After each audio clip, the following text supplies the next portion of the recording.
Na Bonifiki je potekal eden izmed derbijev kroga med domačo Luko Koper in Mariborom. Odkar je Koprčane prevzel Ščulac, jim gre mnogo bolje, Maribor pa je med tednom igral proti Sportingu Ligi prvakov in je stržil točko. V zadnji minuti je točko vijoličastim prinesel Zahovič. Prva priložnost za domače, zgrešil je Žibert, potem akcija Maribora, tekla je 17. minuta, Ibrahimi je udaril, stresel pa vratnico, ostalo je pri začetnem rezultatu. Oddaleč je za Koprčane poizkušal Štulac, nenatančno, po predložku Vilerja pa je prišel do strela nogometaš Maribora, to je bil Biton, ki je prvič tekmo začel med najboljšimi 11 nogometaši. Še ena akcija Koprčanov po dobre pol ure igre, do žoge je prišel Palčič, ki je z desne poslal žogo pred vrata, na pravem mestu pa Urban Žibert, ki je zadel za 1:0. Veselje na koprski klopi, veselje tudi na tribunah. Bonifike Koper je vodil z 1:0 po dobre pol ure igre, drugi gol tega nogometaša v letošnji sezoni. Skupno 5. v prvi ligi, Žibert pa je zadel za minimalno prednost.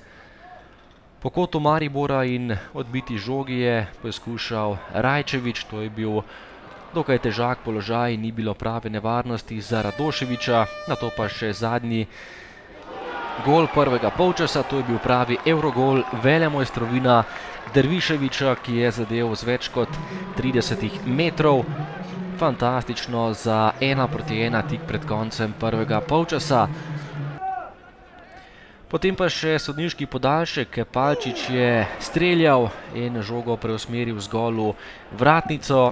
Ostalo je pri rezultatu 1:1. Drugi polčas, Rajčevič najprej z glavo mimo gola po prostem strelu Gregoriča, z glavo pa je bil na pravem mestu Handanović, ki se tokrat ni dal premagati in je žogo uspel izbiti.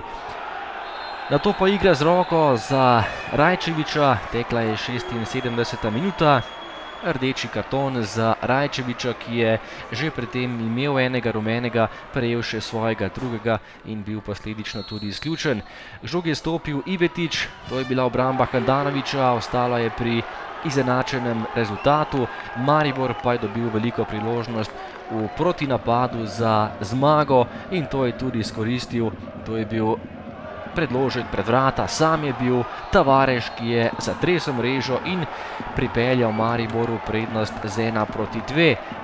Prava drama na Bonifiki, Koper je imel zaključno žogo iz 11 metrovke, Maribor pa je izkoristil napako Ivetiča, ki ni zadel in dosegel še en gol za 2:1. Tole je še zadnji strel Štulca za 2:1 in Maribor je slavil veliko zmago in 3 točke, tokrat na težkem gostovanju v Kopru. Ne, jaz pa mislim prav nasprotno, da je Maribor držal žogo v svoji posesti, konkretno si ni ustvaril nič. Mi smo si ustvarili pa nekaj priložnosti, nekaj polpriložnosti že v samem začetku prvega polčasa. Dobili smo prepoceni prvi zadetek, da v drugem niti ne izgubljam besed. Imeli smo žogo za povez 2:1, zgrešili 11 metrov. Vsaka tekma je prvenstvena v prvenstvu. Enostavno izredno pomembna tekma za nas, predvsem iz težkega gostovanja, iz bistvu težkega gostovanja v Kopru, ker vemo, da je tukaj vedno zelo težko. Enostavno izredno pomembne 3 točke, izredno pomembna zmaga, ampak vseeno, če pogledamo celo tekmo skupaj, mislim, da smo bili boljši nasprotnik, smo pošteno prišli ali pa zasluženo prišli do 3 točk.